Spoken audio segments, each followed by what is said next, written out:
بسم اللہ الرحمن الرحیم۔ السلام علیکم ویورز، اردو سٹوری پلس میں خوش آمدید۔ آج میں آپ کے لیے ایک اور سچی کہانی لے کر حاضر ہوئی ہوں۔ امید ہے کہ کہانی آپ کو ضرور پسند آئے گی۔ کہانی پسند آنے کی صورت میں اس ویڈیو کو لائک کیجیے اور اس طرح کی مزید کہانیاں سننے کے لیے ہمارے چینل اردو سٹوری پلس کو سبسکرائب کیجیے۔ کہتے ہیں کہ عورت کا خمیر محبت سے گندھا ہوتا ہے، اندر سے وہ اتنی بے بس ہوتی ہے کہ مرد چاہے اس کے ساتھ جتنی بھی بے وفائی کرے وہ سراپائے وفا بنی رہتی ہے، مگر وہ مجبور نہیں ہوتی۔ محبت کرنا اس کی فطرت میں شامل ہے۔ وہ اس کی پکار پر سب کچھ بھلا دیتی ہے یا سینے کے نہا خانوں میں چھپا دیتی ہے، کیونکہ سب کچھ بھلانا اتنا آسان نہیں ہوتا۔ ثانیہ غصے سے پاگل ہو رہی تھی اور بڑی بہن رانیہ کو باتیں سنا رہی تھی۔ آپی، آپ احسان کے پاس دوبارہ جانا چاہتی ہیں؟ بڑی شرم کی بات ہے، جس شخص نے آپ کو اپنی زندگی سے علیحدہ کر دیا، پھر اس کی زندگی میں دوبارہ جانا چاہتی ہیں؟ جو آپ پر سوکن لے آیا، اس کو اپنے دل کی رانی بنا کر بٹھایا ہوا ہے، اسے بچیوں کے لیے آپ کا خیال آ گیا؟ کیوں، کیا بچیاں صرف آپ کی ہیں، اس کی نہیں؟ وہ دوسری مہرانی سے بولے نا کہ ان کا خیال کرے۔ رانیہ خاموشی سے بہن کی باتیں سن رہی تھی۔ وہ بیچاری کیا بولتی، جو کچھ بھی اس کی بہن کہہ رہی تھی ٹھیک تھا، مگر وہ بس مامتا سے مجبور ہو گئی تھی۔ اس نے 1 سال سے اپنی بچیوں کو نہیں دیکھا تھا۔ چھوٹی بیٹی عائشہ کافی عرصے سے بیمار تھی۔ بڑی بیٹی علینا کا فون آیا تھا۔ ماما، عائشہ آپ کو ہر وقت یاد کرتی ہے، بہت ضدی ہو گئی ہے، آپا اماں کو بھی بہت تنگ کرتی ہے۔ وہ تھوڑی دیر کے لیے گزرے ہوئے ماضی میں کھو گئی۔ وہ اور احسان ایک ہی کالج میں پڑھتے تھے، BA کا آخری سال تھا۔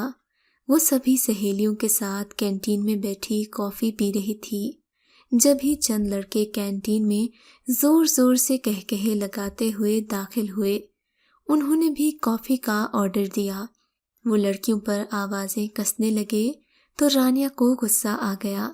وہ تیزی سے اٹھی اور جا کر ان لڑکوں کو اچھی خاصی باتیں سنا دیں۔ احسان بھی دوسری ٹیبل پر بیٹھا تھا، اس نے بھی رانیہ کا بھرپور ساتھ دیا۔ بات ہاتھا پائی تک جا پہنچی، مگر وقت پر کینٹین والے انکل نے لڑنے والے لڑکے لڑکیوں میں صلح صفائی کروا دی۔ اس طرح احسان اور رانیہ ایک دوسرے سے جان پہچان کے قابل ہوئے۔ یوں ان کی دوستی ہوئی اور پھر بات محبت تک جا پہنچی، جبکہ رانیہ کو تایا نے اپنے ہی بیٹے کے لیے مانگا تھا، مگر رانیہ کو آصف قطعی پسند نہیں تھا۔ وہ اپنی دنیا میں گم رہنے والا لڑکا تھا، جبکہ رانیہ کو شوخ اور چنچل لڑکے پسند تھے۔ بڑی جدوجہد کے بعد رانیہ کے والد اس کے لیے اس رشتے پر مانے تھے اور یوں ان کی شادی ہو گئی۔ وقت پر لگا کر اٹھتا رہا۔ رانیہ 2 بچیوں کی ماں بن چکی تھی۔ احسان اور رانیہ اپنی زندگی سے مطمئن تھے۔ احسان اچھی پوسٹ پر تھا، اسے بزنس کا بہت شوق تھا۔ اس نے اپنے والد صاحب سے کچھ رقم لے کر بزنس شروع کیا تھا۔ نوکری کے ساتھ ساتھ بزنس نے اتنی ترقی کی تھی کہ وہ اچھا بزنس مین بن گیا۔ احسان کے آفس میں بہت ساری لڑکیاں کام کرتی تھیں اور ان میں سے ایک لڑکی کا نام نادیہ تھا۔ وہ ہر وقت ہی احسان پر اپنی ادائیں نچھاور کرتی رہتی۔ اکثر لوگ رانیہ سے کہتے کہ تم خود اپنے شوہر کو قابو میں کرو، مگر وہ ہنس کر ٹال دیتی، ارے بچیوں کا باپ ہے، وہ کوئی جوان لڑکا تھوڑی نہ ہے، ویسے بھی مجھے اپنے شوہر پر پورا بھروسہ ہے، وہ اترا کر کہا کرتی تھی۔ مگر وہ نہیں جانتی تھی کہ ایک دن اس کی دنیا ہی لٹ جائے گی۔ آج وہ دل پکڑ کر بیٹھی تھی۔ اسے پتہ چلا تھا کہ احسان نے نادیہ سے نکاح کر لیا ہے۔ اس نے پہلی دفعہ احسان سے اونچی آواز میں بات کی، مجھے بتاؤ احسان، مجھ میں کیا کمی تھی؟ تم نے تو مرتے دم تک ساتھ نبھانے کا وعدہ کیا تھا۔ میں نے تمہاری خاطر اپنے والد تک سے ناراضگی مول لی، ہر وقت تمہارا خیال رکھا۔ بیٹا یا بیٹی تو خدا کے ہاتھ میں ہوتا ہے، جس خدا نے بیٹیاں عطا کی ہیں وہی بیٹا بھی دے دیتا۔ نہیں رانیہ، بس بیٹا یا بیٹی کی وجہ سے نہیں، بس وہ میرے دل کو بھا گئی تھی، تمہیں بھی پورا حق دوں گا۔ احسان نے اطمینان سے کہا تو وہ بھڑک اٹھی، ارے مجھے نہیں چاہیے خیرات میں تمہارا حق اور بھیک میں ملا ہوا تمہارا پیار، میں جا رہی ہوں تمہاری زندگی سے، تم نئی نویلی دلہن کے ساتھ عیش کرو، میری بچیاں مجھے دے دو، میں انہیں بہتر طریقے سے پال سکتی ہوں۔ احسان نے ان سب باتوں کا جواب ایک ہی دیا، تم جا سکتی ہو رانیہ، مگر بچیاں میں تمہیں نہیں دوں گا۔ رانیہ روتی ہوئی سینے پر ممتا کا بوجھ لیے اپنے گھر واپس آ گئی۔ وہ بچیوں کے لیے تڑپتی رہی۔ اس کے والد نے کہا، تم احسان سے طلاق لے لو، میں تمہاری دوسری شادی کرا سکتا ہوں، مگر رانیہ ایسا نہیں چاہتی تھی، وہ اپنی ممتا سے مجبور تھی۔ احسان کی طرف سے اس کے والدین بہت بار آئے کہ رانیہ واپس گھر آ جائے، اس کی بچیاں بہت روتی ہیں اور ماں کی جگہ کوئی نہیں لے سکتا۔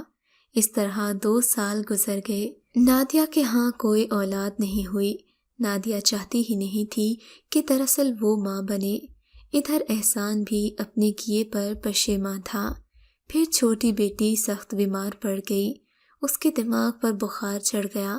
جب وہ آنکھ کھولتی ایک یہی جملہ دہراتی، میری امی کو بلا دو۔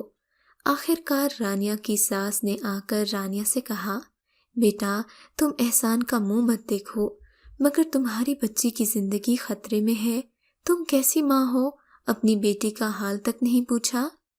بیچاری رانیہ ممتا سے مجبور ہو کر فوراً ہسپتال پہنچ گئی۔ عائشہ ماں کو دیکھ کر بہت خوش ہو گئی، وہ جلد ہی صحت یاب ہو گئی۔ رانیہ کی ساس نے کہا، اب تم گھر چلو، تمہارا سارا خرچہ میں اٹھاؤں گی، تم بس بچیوں کے ساتھ رہنا۔ یوں رانیہ ایک بار پھر اس ہر جائے کے گھر چلی گئی۔ اس نے بچیوں پر توجہ دینا شروع کر دی۔ اس کا مقصد اس کی بچیاں تھیں، جبکہ احسان کی طرف تو وہ دیکھنا بھی پسند نہیں کرتی تھی۔ ایک ہی چھت کے نیچے رہتے ہوئے بھی وہ ایک دوسرے کے لیے اجنبی بن گئے۔ پھر اچانک احسان کی زندگی میں ایک اور طوفان آیا۔ دوسری بیوی نادیہ نے اس سے طلاق کا مطالبہ کر دیا۔ اس کا کہنا تھا کہ وہ رانیہ کو طلاق دے۔ احسان نے اسے لاکھ سمجھایا کہ وہ اس کے بچوں کی ماں ہے، تم سے کس چیز کا مطالبہ کر رہی ہے، وہ تو میری طرف دیکھتی بھی نہیں، وہ میری پہلی محبت اور بیوی ہے، ٹھیک ہے اگر تم نہیں رہنا چاہتی تو میں تمہیں طلاق دے دیتا ہوں۔ یوں احسان نے نادیہ کو طلاق دے دی۔ احسان نے وقتاً فوقتاً یہ کوشش کی کہ رانیہ دوبارہ اس کی زندگی میں آ جائے، مگر اب رانیہ کا دل پتھر ہو چکا تھا، اسے حسان کی شکل دیکھنا بھی پسند نہیں تھا۔ اسی کشمکش میں کافی وقت گزر گیا۔ رانیہ کی ساس، نندوں وغیرہ نے صلح صفائی کی بہت کوشش کی، مگر رانیہ کا یہی کہنا تھا کہ میں احسان سے کسی قیمت پر سمجھوتا نہیں کروں گی، میں اگر یہاں صرف ہوں تو اپنی بچیوں کی وجہ سے ہوں۔ اب احسان بہت غمگین رہنے لگا۔ اس نے ایک بار بیوی کے ساتھ اپنی بچیاں بھی کھو دی تھیں۔ بچیاں ہر وقت ہی ماں کے ساتھ لگی رہتیں۔ گرمیاں اپنے عروج پر تھیں، ہر طرف سناٹا تھا، لوگ اپنے کمروں میں بیٹھے ہوئے تھے۔ احسان کی طبیعت صبح سے بے چین تھی، اس کے الٹے ہاتھ میں درد ہو رہا تھا، گھبراہٹ بھی شدید تھی۔ باہر لان میں پنکھا چلا کر وہ بیٹھ گیا۔ اچانک اسے دل میں شدید درد محسوس ہوا۔ وہ تیزی سے کرسی سے اٹھا اور ابھی کمرے کی طرف جانا ہی چاہتا تھا کہ اسے چکر آ گیا۔ درد شدید اٹھا تھا تو وہ وہیں گر گیا۔ رانیہ کچن میں کسی کام سے جا رہی تھی۔ چیخ کی آواز سن کر وہ لان کی طرف لپکی۔ اس نے دیکھا احسان بے ہوش پڑا تھا۔ اس نے جلدی سے اسے سیدھا کیا، چوکیدار کی مدد سے اسے گاڑی میں لٹایا اور فوراً ہسپتال جا پہنچی۔ ڈاکٹروں نے ایمرجنسی چیک اپ کیا تو پتہ چلا کہ احسان کو دل کا اٹیک ہوا ہے۔ اگر فوری طور پر اسے ICU میں نہ رکھا گیا تو فالج کا اٹیک بھی ہو سکتا ہے۔ رانیہ ڈاکٹر سے اب یہی کہہ رہی تھی، ڈاکٹر صاحب میرے احسان کو کچھ نہیں ہونا چاہیے۔ احسان کی والدہ اور بہنیں بھی فوری آ گئیں۔ رو رو کر سب کو بتا رہی تھی کہ احسان کو کیا ہوا ہے۔ سب یہی دعا کر رہے تھے کہ اسے ہوش آ جائے۔ گھر والے اس کی شکل دیکھ رہے تھے کہ یہ وہی رانیہ ہے جو احسان کو دیکھنا بھی نہیں چاہتی تھی۔ چند گھنٹے بے ہوش رہنے کے بعد احسان کو ہوش آ گیا۔ نرس نے آ کر بتایا کہ وہ فوراً کمرے میں آ جائے۔ احسان کو ہوش آ گیا ہے اور وہ اس کا نام پکار رہا ہے۔ رانیہ دوڑی ہوئی اپنے شوہر کے پاس جا پہنچی۔ احسان، تم ٹھیک ہو؟ اب کیسا محسوس کر رہے ہو؟ احسان رانیہ کی طرف حیرانگی سے دیکھ رہا تھا۔